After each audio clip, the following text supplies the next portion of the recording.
ప్రభుత్వ పనితీరుపై వస్తున్న సానుకూల నివేదికలే చంద్రబాబుకి ఇప్పుడు వినసొంపుగా మారుతున్నాయని, క్షేత్రస్థాయిలో ఉన్న వ్యతిరేకతను లేదా చిన్నపాటి అసంతృప్తిని ఆయన వద్ద ప్రస్తావించేందుకు కొందరు వెనకాడుతున్నారనే చర్చ నడుస్తోంది. గతంలో వైఎస్ జగన్మోహన్ రెడ్డి విషయంలోనూ సర్వే నిపుణులు ఇలాంటి భ్రమలనే కల్పించారని, ఇప్పుడు చంద్రబాబును కూడా అదే రీతిలో మభ్యపెడుతున్నారు అనే అభిప్రాయాన్ని టీడీపీ శ్రేణులు వ్యక్తపరుస్తున్నాయి. ఇంతకీ చంద్రబాబుని మభ్యపెడుతుందెవరో ఈ స్టోరీలో చూసేద్దాం.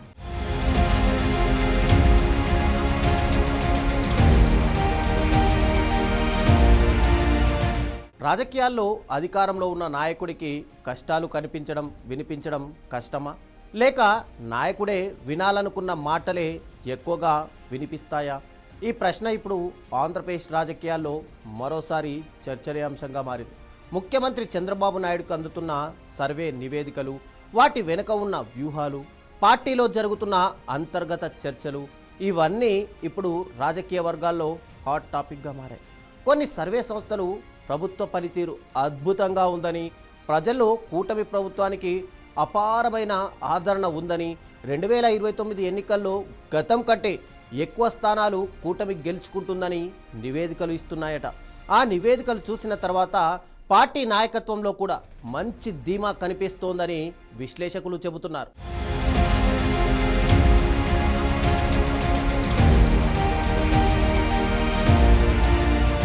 కానీ ఇదే సమయంలో మరో వర్గం పూర్తిగా భిన్నమైన చిత్రాన్ని చూపిస్తుందట.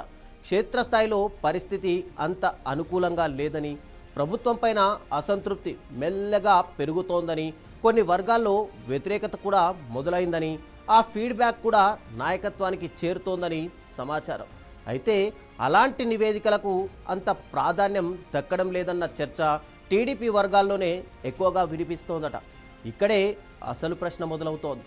నాయకుడు వినాలనుకునే మాటలే చెప్పేవాళ్లే ఎక్కువ ప్రాధాన్యం పొందుతున్నారా? లేక చేదు నిజాలు చెప్పేవాళ్ళు క్రమంగా పక్కకెళ్ళిపోతున్నారా? ఇదే అంశంపై ఇప్పుడు పార్టీలో నిశ్శబ్ద చర్చ కూడా సాగుతోందట.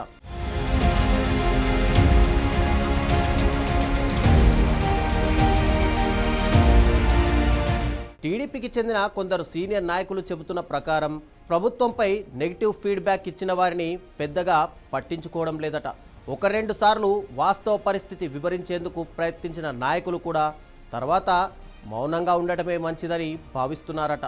కారణం, అలాంటి విషయాలు నాయకత్వానికి నచ్చడం లేదు అనే ఒక అభిప్రాయం వ్యక్తమవుతోంది. అయితే ఈ చర్చ ఇక్కడితో ఆగడం లేదు. మరో ఆసక్తికర అంశం కూడా రాజకీయ వర్గాల్లో చక్కర్లు కొడుతోంది. టీడీపీకి ఎన్నికల వ్యూహాలు రూపొందిస్తున్న కొందరు నిపుణులు ప్రత్యర్థి వైసీపీకి 2029 ఎన్నికల్లో కంటే మరింత దారుణంగా ఉంటుందని చెబుతున్నారట.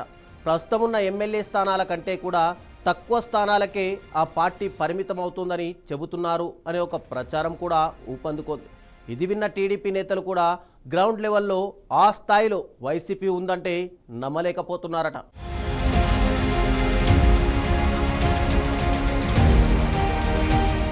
ఇంకోవైపు ఈ ప్రచారాన్ని విన్న వైసీపీ నేతలు మాత్రం నవ్వుకుంటున్నారట. ఎందుకంటే గతంలో తమ పార్టీ అధికారంలో ఉన్నప్పుడు కూడా ఇలాంటి అనుభవమే ఎదురైందని వారు గుర్తు చేసుకుంటున్నారట. అప్పట్లో కూడా కొన్ని సర్వేలు వాస్తవ పరిస్థితిని చూపించలేదని, ఫలితంగా ఎన్నికల ఫలితాలు పూర్తిగా భిన్నంగా వచ్చాయని వారు అంతర్గత చర్చల్లో చెప్పుకుంటున్నారట.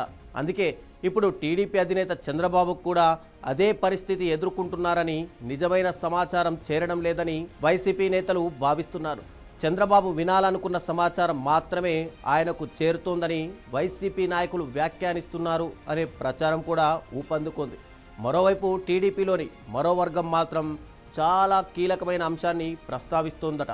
3 పార్టీలు కలిసి ప్రభుత్వం ఏర్పాటు చేశాయనే కారణంతో వ్యతిరేకత ప్రభావం చూపదని భావించడం సరైన అంచనా కాదని వాళ్ళు కూడా చెబుతున్నారట. ఎన్నికలు జరిగేది కూటమి పేరుతో కాదు, ప్రభుత్వ పనితీరు ఆధారంగానే ప్రజలు తీర్పు ఇస్తారని గుర్తు చేస్తున్నారట. ఇక ప్రభుత్వంపై ప్రజల్లో ఎలాంటి అభిప్రాయం ఉందో తెలుసుకోవాలంటే క్షేత్రస్థాయిలో తిరిగే నాయకుల మాట వినాల్సిందేనని, సర్వేలతో పాటు ప్రత్యక్ష ఫీడ్బ్యాక్ కూడా అంతే ముఖ్యమని కొందరు అభిప్రాయపడుతున్నారట.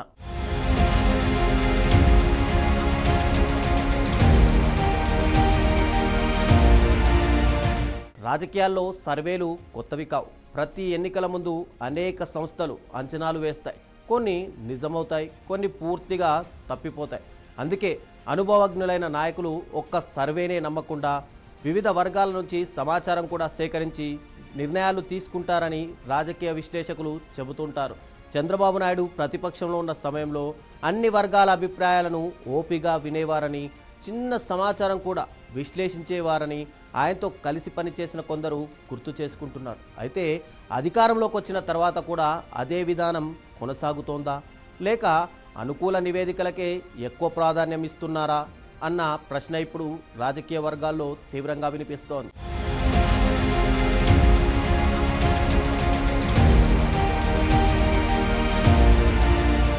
ఇక వైసీపీ విషయానికి వస్తే అధికారాన్ని కోల్పోయిన తర్వాత ఆ పార్టీ కూడా క్షేత్రస్థాయిలో తిరిగి బలోపేతం కావడానికి ప్రయత్నాలు ప్రారంభించింది.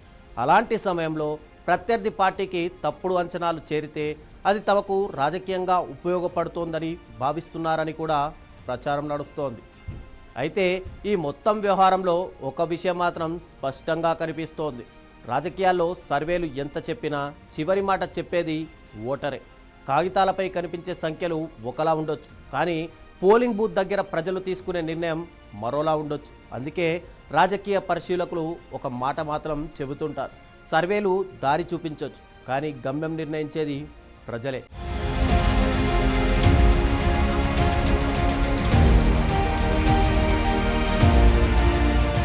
ఇక్కడ చెప్పుకున్న అంశాలన్నీ రాజకీయ వర్గాల్లో జరుగుతున్న ప్రచారం, చర్చల ఆధారంగా వినిపిస్తున్న అభిప్రాయాలు మాత్రమే.